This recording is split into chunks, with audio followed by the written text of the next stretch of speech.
Bonjour petits et grands lecteurs, j'espère que vous allez bien. On se retrouve aujourd'hui pour un update lecture. Avant de vous parler de 3 lectures très différentes les unes des autres, dont une, c'est rare que j'ai eu autant d'avis lecture de gens qui n'avaient pas apprécié la lecture. Voilà, c'est assez rare. Je voulais vous rappeler les petites dates de dédicace. Alors si c'est pas passé, on va au Salon du Livre de Bondu le 12 et 13 mars. Voilà, ça c'est confirmé. Je peux déjà vous annoncer les prochaines dates qui vont arriver.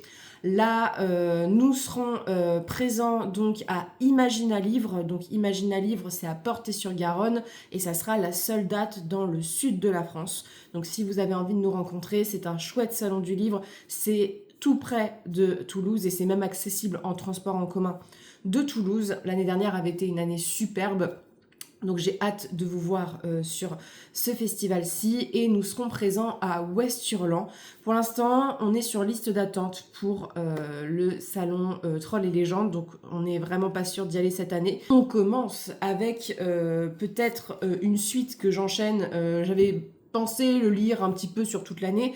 Je vais avoir terminé la série en février, donc comme ça c'est fait. J'ai lu le 3e tome de la saga cycle de Tiffen Padrac de Terry Pratchett. Terry Pratchett, auteur du Disque Monde, qui est le meilleur cycle de fantasy humoristique. Et L'Hiverrier a été une très bonne lecture. Je pense que je préfère Un chapeau dans le ciel, j'ai adoré Un chapeau dans le ciel, mais c'est la suite du cycle des sorcières, et plus on avance dans cette saga de Tiffen Padrac qui est à destination des jeunes, plus on a des références à des personnages du cycle principal, donc forcément que ça a titillé plus mon intérêt et que j'ai vraiment été convaincue. Il y a Nounou Hogg qui est présente dedans, donc voilà, j'étais dedans. Mes Messieurs du Temps prend beaucoup plus de place.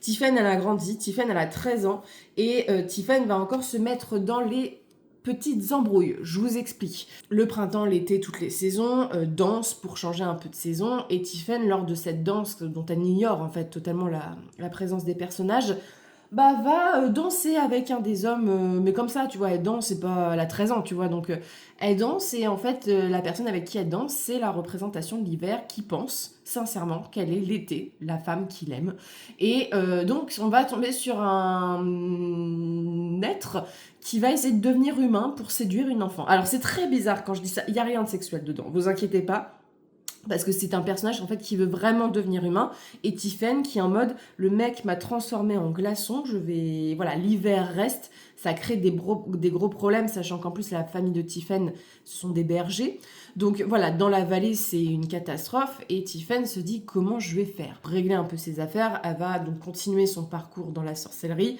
être placée chez une sorcière un peu bizarre, voilà, qui voit à travers les yeux des animaux. Donc imaginez-vous une vieille qui se promène avec son rat et qui tend son rat comme ça pour regarder les gens, et va faire notamment la rencontre de Nounou Hogg, et voilà, on va parler des saisons, on a les petits tomes libres qui vont venir l'aider, mais ce que j'ai aimé dans celui-ci, alors déjà, est-ce que Tiffen a grandi? Et Tiffen, elle se pose plein de questions. Là, on est sur la question du premier amour. Autant le tome précédent était sur l'adolescence, la crise d'adolescence. Là, en fait, Tiffen, et ça date du premier tome, il y a le personnage de Roland, c'est un garçon qu'elle a sauvé du pays des fées, qui est un peu très loin. Et c'est son rapport un petit peu à ça, le fait que cet être va tout faire pour la séduire, mais il va lui offrir des cadeaux et tout. Et la quête d'humanité, qu'est-ce qui fait de nous un humain? Et c'est assez touchant là-dessus, parce que la créature, l'Hiverrier, on peut pas forcément le détester tout le temps à cause de ça, parce que lui est persuadé que c'est sa belle été, et c'est pas le cas, il va tout faire pour devenir humain, et donc il y a tout ce processus. Freya est en train de faire son spectacle. Non, mon cœur, c'est pas l'heure. Tu sais que ça fait 20 minutes que je veux te sortir et que tu veux pas? Et que là, bizarrement, je suis devant un écran et il faut s'occuper de toi? Bah ouais. T'es déjà allé à dehors 2 fois ce matin. Je pense que tu peux attendre un petit peu. J'ai droit à une séance nettoyage en direct.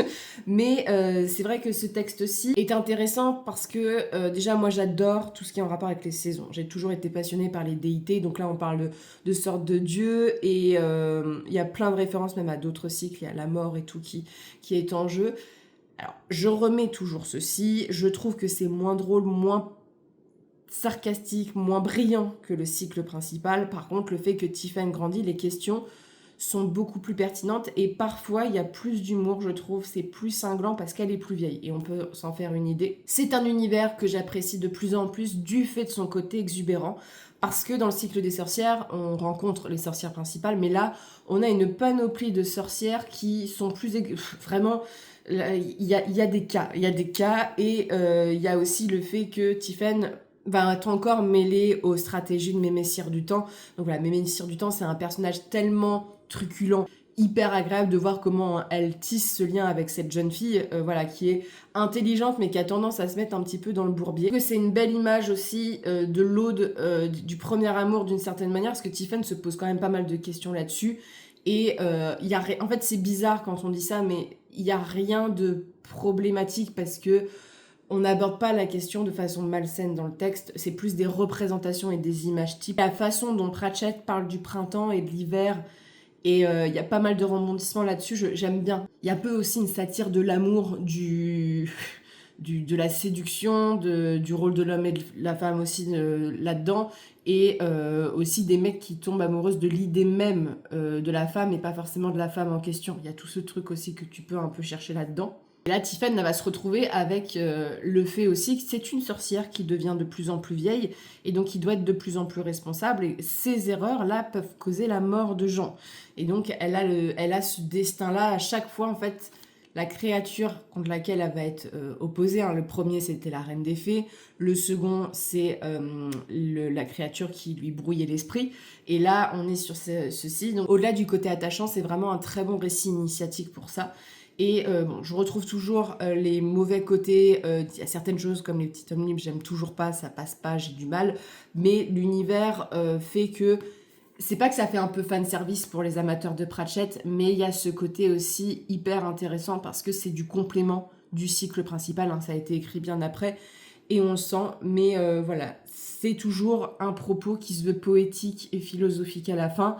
Le tout accessible pour les enfants, pour que ça soit agréable de lecture, et en abordant des questions de société assez dures. Là, on va parler du deuil, par exemple, on va parler de l'amour, on va parler de la responsabilité, et aussi un peu des enjeux politiques, moi, j'aime bien le personnage de Roland, et je pense qu'il va prendre un peu plus de place, mais il y a vraiment un univers très chouette. Moi, j'aime bien l'univers un peu des bergers et de la gestion de peuple et des sorcières. Voilà, c'est assez sympa pour ça. C'est pour ça que je suis même pas sûre de vous faire une vidéo complète sur le cycle de Tiffen Patrak, parce que pour moi, il y a un mélange de fanservice et de complément au cycle des sorcières, mais en soi, il n'y a pas tellement de choses à dire parce que c'est plus simpliste que l'œuvre de Pratchett dans sa globalité. Ensuite, je vous parle d'un texte. C'était long. En plus, j'étais bien partie dans le début parce qu'on m'avait dit que ce texte-ci avait laissé les gens un petit peu pas sur les fesses, mais en mode tout le monde n'aime pas. Voilà, dans la base des fans. Et je me suis dit, oh, bah, le début, ça va, j'accroche. C'est toujours le même problème avec cet auteur-ci. C'est que l'univers est chouette, le propos qu'il veut dire est chouette. Par contre, la manière, l'histoire, en fait, est pas terrible selon moi. C'est Dune 5, les hérétiques de Dune. Pardon, les hérétiques. 700-800 pages pour une conclusion qui est pas mal. C'est-à-dire que là, ça relance quelque chose, mais je me suis dit, c'est très très lent. Alors, on est des années, mais quand je vous dis des années, on est plusieurs siècles, je crois, après le tome 4, donc après le règne de Leto II, notre ver géant favori. Et on suit encore la lignée des Atreides, on suit encore donc les Bene Gesserit, et on suit encore le personnage qui revient constamment dans toutes les œuvres de Dune. Alors, pour principe, on met beaucoup plus en avance les Bene Gesserit, et c'est pour ça que ce texte, au début, j'ai accroché beaucoup. Ce sont les équivalents de sorcières dans ce texte-ci. Hein. Je pars du principe que vous avez quand même vu les films Dune, hein, j'ai pas besoin de vous reparler de l'histoire. Et ça m'a accroché parce que ce sont des femmes assez froides, et là, on parle un peu plus de leur ordre, de comment ça s'arrange, de leurs différents rôles et de la dureté de cette tâche-ci. Dans plusieurs lieux, mais l'histoire principale concerne le personnage, vous savez, qui revient incessamment, sous forme de clone dans cet univers-ci.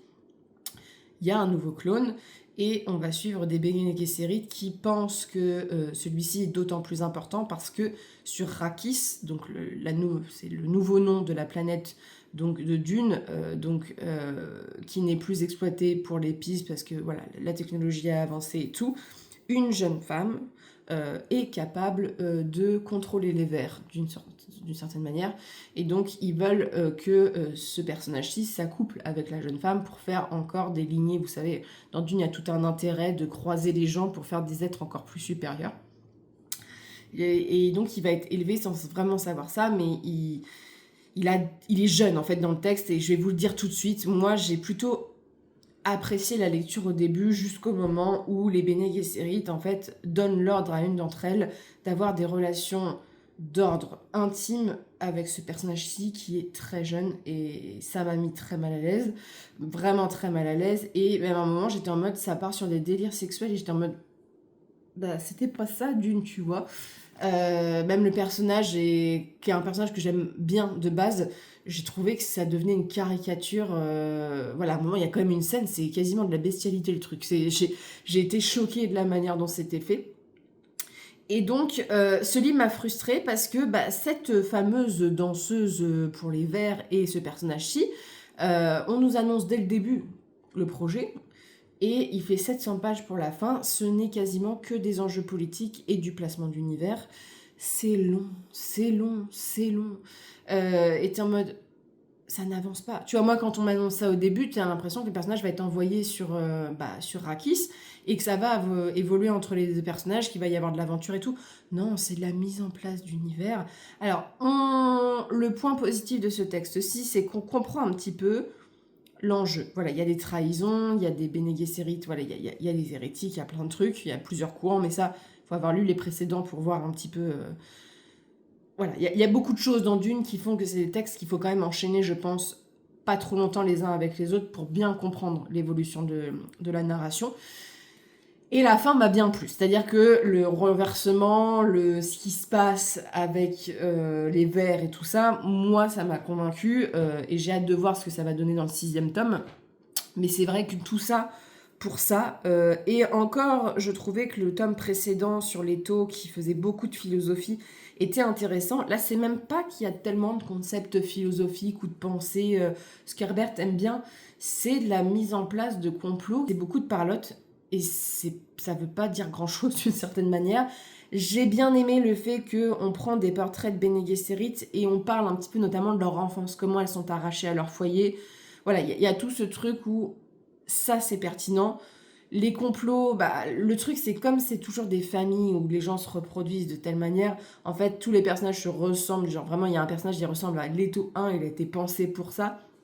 Et en fait j'ai toujours l'impression pas de relire la même chose, mais le fait que le personnage se réincarne, tout ça, j'ai toujours l'impression que c'est un peu les mêmes thèmes et que c'est toujours un peu la même histoire et que c'est redondant et là vraiment c'était hyper lent.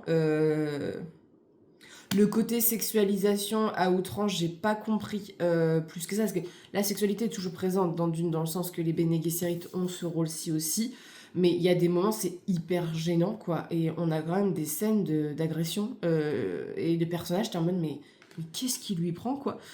Voilà, je suis un peu perplexe sur ça. Retrouver sa mémoire et tout, c'est des trucs qui ont déjà été abordés dans les tomes précédents. Donc voilà, à part le complot politique, les Bene Gesserit, ce qui se passe aussi avec les... Comment elles s'appellent moi j'appelle ça les danses truites, mais d'autres... Voilà, il y a des trucs un peu avec des sectes et tout. Euh, C'était sympa, mais c'était beaucoup trop long. Je me suis clairement ennuyée pendant ma lecture.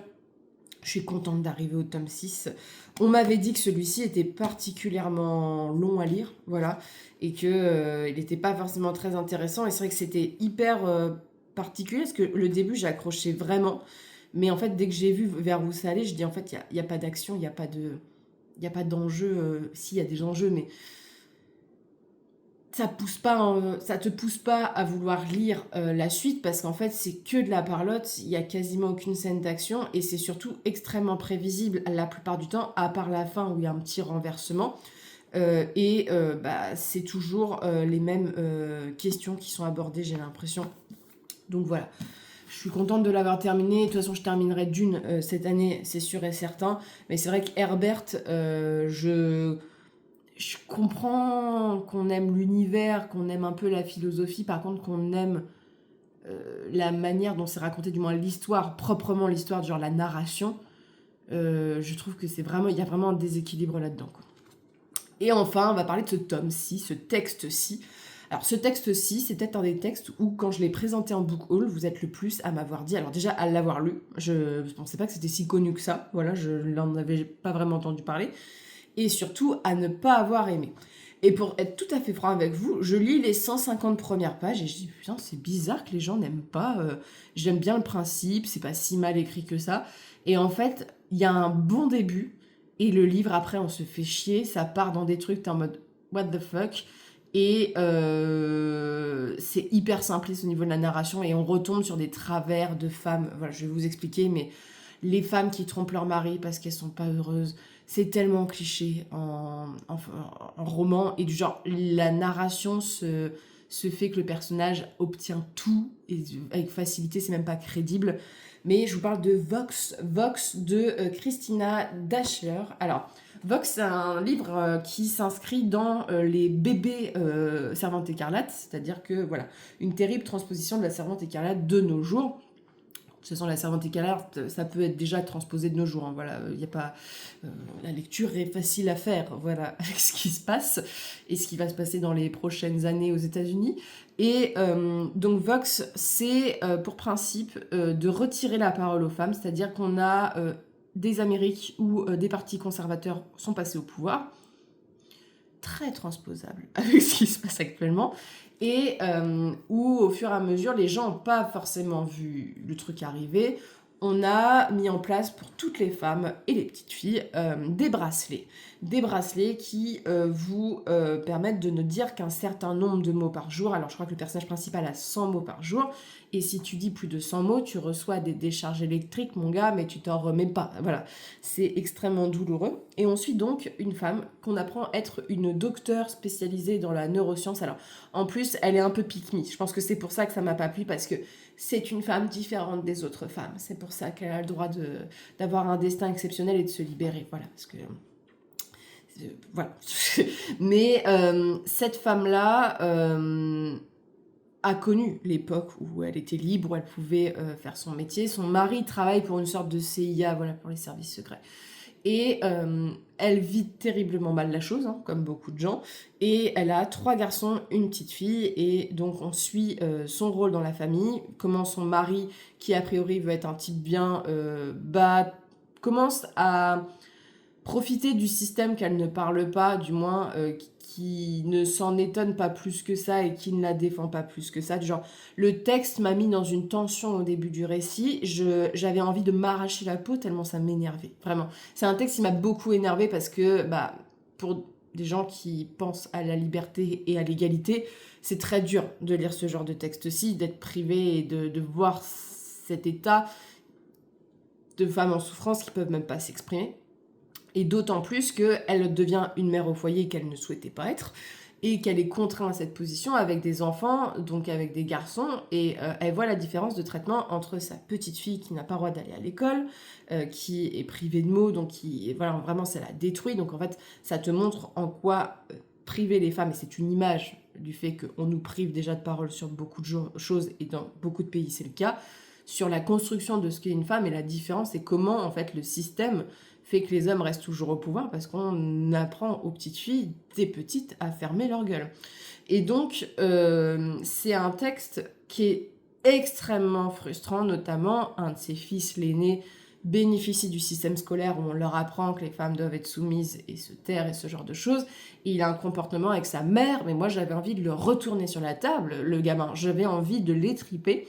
Et en fait, le truc, c'est que son fils fait des choses abominable, va faire une chose abominable. Dans ce monde-ci, tu n'as pas le droit d'avoir des relations hors mariage. Et il va dénoncer une jeune fille qui est amoureuse de lui, qui va vouloir l'embrasser ou lui toucher la cuisse, je ne sais plus quoi, et va l'envoyer dans un camp d'internement. Et à la fin, il reste quand même, parce qu'il a fait une erreur, hein, parce que voilà, il était embrigadé et tout, mais à la fin, ils sont quand même heureux. Je trouve que le propos dénonce, et en même temps, tout le monde est gentil à la fin, alors que le gamin, Il fait des trucs abominables et bon, ça ne se justifie jamais, même si tu es embrigadé dans quelque chose, de dénoncer et d'envoyer les gens qui t'aiment se faire torturer. Voilà, je sais, voilà, il y a des choses où on voit des femmes se faire arrêter, se faire maltraiter, donc c'est violent, c'est brutal comme texte. Et ce texte, en fait, passait les 150 premières pages que j'apprécie. Donc je me dis, c'est un propos. Alors, ça vient avec des gros sabots, hein, c'est-à-dire que c'est une dénonciation, c'est grand public, hein, donc il faut que le message y rentre, et donc il rentre très fortement. Voilà, on ne prend pas de subtilité, mais ça va se bouleverser, où en fait, elle va être recontactée par le gouvernement parce que le frère du président, je crois, a une maladie dans le cerveau, il y a quelqu'un qui est capable en fait de le soigner. Et donc il lui enlève son bracelet, donc elle est libérée en quelque sorte, et elle va essayer de faire tomber le pouvoir. Le truc, c'est que on passe d'un texte où on a cette femme, et donc on parle des femmes, je parle des femmes et pas de cette femme en particulier, un texte qui parle de cette femme et qui, lors de sa libération, sa préoccupation principale, ça allait être coucher avec son amant. Donc j'étais en mode, de vers où ça va. Voilà, en fait, j'ai pas compris le virage que le texte prenait, où du genre, je dis, il y a un propos fort, il y a des choses à dénoncer, et toi, t'es plus en mode, bah, je vais tromper mon mari. Voilà, et c'est ce qui m'intéresse. J'ai peur de tomber enceinte. Voilà, et j'étais en mode. Donc en fait, là, le texte réduit la femme à juste une nana qui a envie de ken. Voilà, donc j'étais en mode, bon, bah d'accord. Pareil, alors, il y a toute une dénonciation de son mari, parce que son mari est passif. Il n'est pas forcément dans la violence comme son fils, tu vois, l'est. Donc elle est aussi sur le fait qu'elle a la culpabilité d'engendrer des hommes qui sont violents et ce genre de choses. Donc voilà, beaucoup de choses. Et son mari et la passivité. En fait, dans ce texte-ci, on dénonce autant le comportement des hommes, le comportement de certaines femmes, parce que voilà, on parle aussi, il y a toute une dénonciation des gens qui critiquent les femmes qui s'expriment sur les plateaux télé, qui passent pour des hystériques, mais c'est grâce à elles que parfois on ne tombe pas dans des systèmes violents. Et en fait, le truc, c'est qu'il y a beaucoup, beaucoup d'idées de lancer et il n'y a rien qui est travaillé.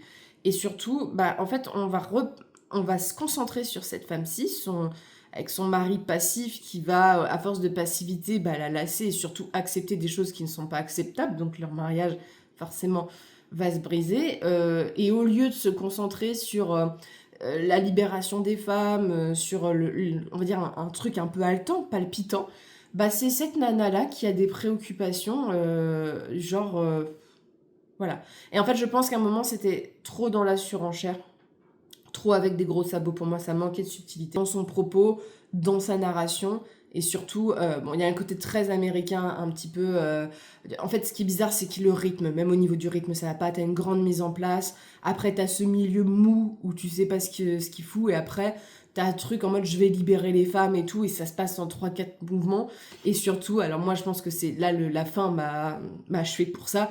C'est le scénario, voilà. Genre, la nana, bah, elle a tout ce qu'elle veut d'une certaine manière à la fin. Et... parce que c'est la magie du scénario et c'est facile, il y a vraiment des soucis de crédibilité. Après, c'est un texte qui dénonce beaucoup de choses, hein, notamment même les femmes qui censurent la parole des femmes, des femmes qui, à un moment, il y a tout un truc avec une de ses meilleures amies qui était une activiste, et où elle regrette en fait de ne pas être allée manifester quand il fallait manifester, et quand il fallait dire on a des droits et on n'a pas envie de se faire marcher sur les pieds. Mais ça reste quand même une femme blanche hyper privilégiée qui, dans son portrait. Et en fait, je trouve, dans le portrait que ça fait très blanche américaine, vous savez, la Karen, qu'il y a une invisibilisation quand même des autres femmes. Et que le propos, il est aussi un peu, je trouve, horrible envers des femmes qui sont moins diplômées. Et il y a tout un truc de la trade wife, vous voyez dans le texte, où les femmes doivent rester à la maison et ce genre de choses. Et il y a quand même, je trouve, un peu un jugement de classe dans le texte, mine de rien, quand tu vois entre les lignes. Moi, je l'ai perçu comme ça. Et à un moment, bon, il y a quand même quelqu'un qui lui dit, il y a quand même une femme noire dans son voisinage, qui lui dit, bah, on nous prive la parole au début que ça se passe, et puis s'ils veulent priver la parole aux femmes, ils vont vouloir la priver pour les personnes de minorité. Mais en fait, on parle pas du tout on parle une fois des minorités dans le texte, ce qui fait que, voilà, c'est une vision quand même et ça aurait été bien aussi d'ouvrir un peu plus le texte. C'est vrai que problème de rythme, problème de narration, ça se perd dans le récit. Ça veut dire beaucoup de choses, mais ça traite pas de grand-chose et mine de rien, vis-à-vis du fait de vouloir dénoncer, ça tombe aussi dans des travers et des clichés. Voilà, non, je trouve que le texte est pas forcément très bien maîtrisé pour ça.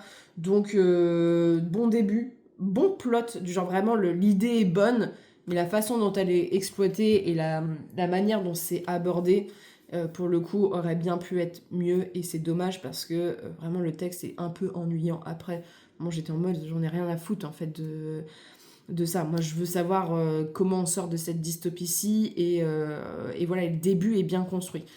Ça vaut la peine de lire les 150-200 premières pages, mais attendez-vous à un récit qui se perd et qui est beaucoup moins intéressant après. Sur ce, n'hésitez pas à me dire ce que vous en avez pensé. Si vous avez lu Vox, je sais que vous êtes nombreux à l'avoir fait, n'hésitez pas à donner votre avis en commentaire sur ce que vous avez aimé, ce que vous n'avez pas aimé. Je serais assez curieuse de ceci. Et je vous souhaite de très bonnes lectures, une très bonne journée, et on se retrouve bientôt pour une prochaine vidéo.